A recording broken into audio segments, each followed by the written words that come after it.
বিসমিল্লাহির রহমানির রহিম। আসসালামু আলাইকুম ওয়া রাহমাতুল্লাহি ওয়া বারাকাতুহু। কেমন আছেন সবাই? আশা করি সবাই ভালো আছেন। তো আজকে আমি পাঙ্গাস মাছের দারুণ মজার একটা রেসিপি নিয়ে আসছি। অনেকেই পাঙ্গাস মাছ খায় না, গন্ধ কয়। পাঙ্গাস মাছ কিন্তু অনেক উপকারী একটা মাছ। এটা কিন্তু তেলযুক্ত। মাছের তেল কিন্তু শরীরের জন্য ক্ষতিকর না।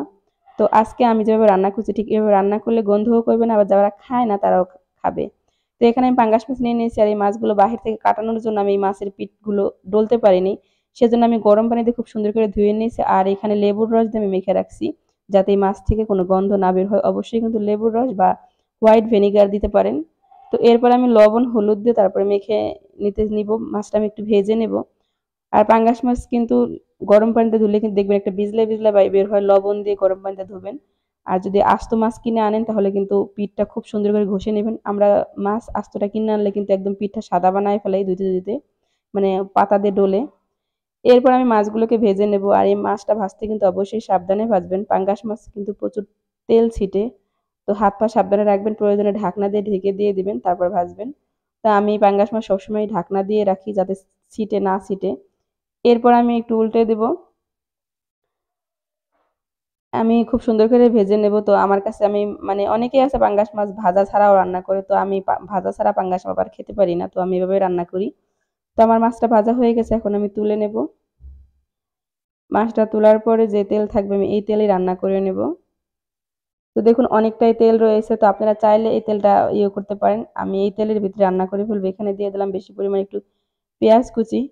আমি এখানে পেঁয়াজটা ভাজার পর এখানে পানি দিয়ে দিলাম যাতে পুড়ে না যায়, কারণ আমার এটা একটু মানে কালার চলে আসে তাড়াতাড়ি। আদা রসুনটা আপনারা মানে পেঁয়াজ তেলের ভিতরে দেওয়ার চেষ্টা করবেন। এরপর আমি এখানে দিলাম আদা এবং রসুন বাটা। পাঙ্গাস মাছে কিন্তু আদা রসুন বাটা দিবেন, কারণ এটা অনেকেই আছে মাছে আদা রসুন খান না, কিন্তু পাঙ্গাস মাছে দিবেন। এরপর আমি খুব সুন্দর করে নেড়েচেড়ে মিশিয়ে এখানে দিয়ে দেব লবণ।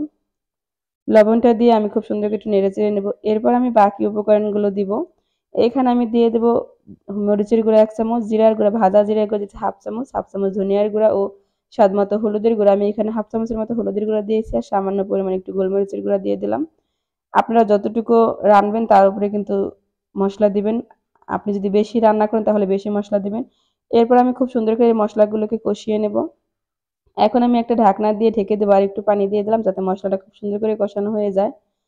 এখন আমি ঢাকনা দিয়ে এটাকে ঢেকে দেব। ফিরে আসছি মশলাটা কষানো হওয়ার পর, দেখুন আমার মশলা একদম কষানো হয়ে গেছে, তেল ছেড়ে দিয়েছে। এবার আমি একটু নেড়ে চেড়ে এটাকে মিশিয়ে নেব। অবশ্যই দেখবেন খুব সুন্দর একটা ঘ্রাণ বের হয় এ পর্যায়ে। এরকম ভাবে রান্না করলে কিন্তু আপনি পাঙ্গাস মাছ যারা খান না তারাও কিন্তু খাবেন। এখানে আমি দিয়ে দেবো পানি। পানিটা যখন গরম হবে, এখন কিন্তু আমি মাছ দিয়ে নেই, পানিটা যখন ফুটবে তারপরে আমি মাছটা দিব। এখন এই পানিটাকে আমি একটু ফোটার জন্য অপেক্ষা করবো। এখন ঢাকনা দিয়ে ঢেকে আবারও দিয়ে দেবো যাতে ২-১ মিনিটের ভিতরেই পানিটা ফুটে উঠবে। তো দেখুন আমার ঝোলটা একদম ফুটে উঠছে। এ পর্যায়ে আমি সেই মাছগুলো এখানে দিয়ে দেবো এক এক করে। তো এই রান্নাটা খুবই সহজে কিন্তু মজা হয় অনেক। এখন সবগুলো মাছ এখানে দিয়ে দেবো। আপনারা যদি সবজি দিয়ে রান্না করেন তাহলে কিন্তু সবজিগুলো আগে থাকতে কষিয়ে নেবেন, তো ভুনা করলেই বেশি মজা হয়। তো মাছগুলো দিয়ে আমি ঢাকনা দিয়ে আবারও ঢেকে দিয়ে দেবো।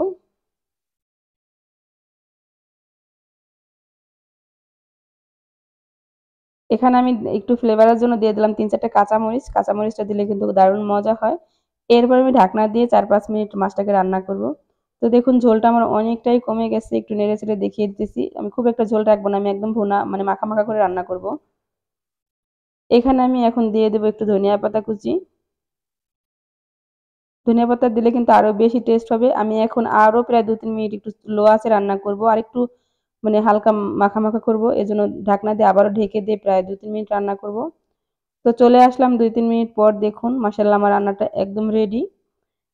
এটা আপনি টেবিলে দিলে কিন্তু যারা পাঙ্গাস মাছ খায় না তারাও খাবে। তো ভিডিওটা কেমন লাগলো অবশ্যই কিন্তু জানাবেন, আর ভালো লাগলে কিন্তু লাইক কমেন্ট শেয়ার করবেন। আর আমার চ্যানেলটি যারা এখনো সাবস্ক্রাইব করে নাই প্লিজ সাবস্ক্রাইব করবেন। আর আমার রেসিপিটা কেমন হলো অবশ্যই কমেন্টস করে জানাবেন। আর আপনারা যারা এভাবে রান্না করেন আর যারা পাঙ্গাস মাছ খান তারা অবশ্যই জানাবেন। আমি কিন্তু পাঙ্গাস মাছ খাই।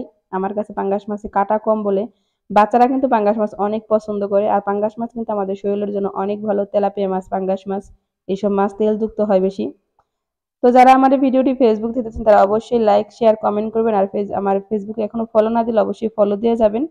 ভিডিওটা আর লম্বা করব না। সবাই ভালো থাকবেন, সুস্থ থাকবেন। আজকের মতো এখানেই বিদায় নেব। কথা হবে অন্য কোনো রেসিপিতে। সে পর্যন্ত সবাই ভালো থাকবেন। আসসালামু আলাইকুম ওয়া রাহমাতুল্লাহি ওয়া বারাকাতুহু। আল্লাহ হাফেজ বন্ধুরা।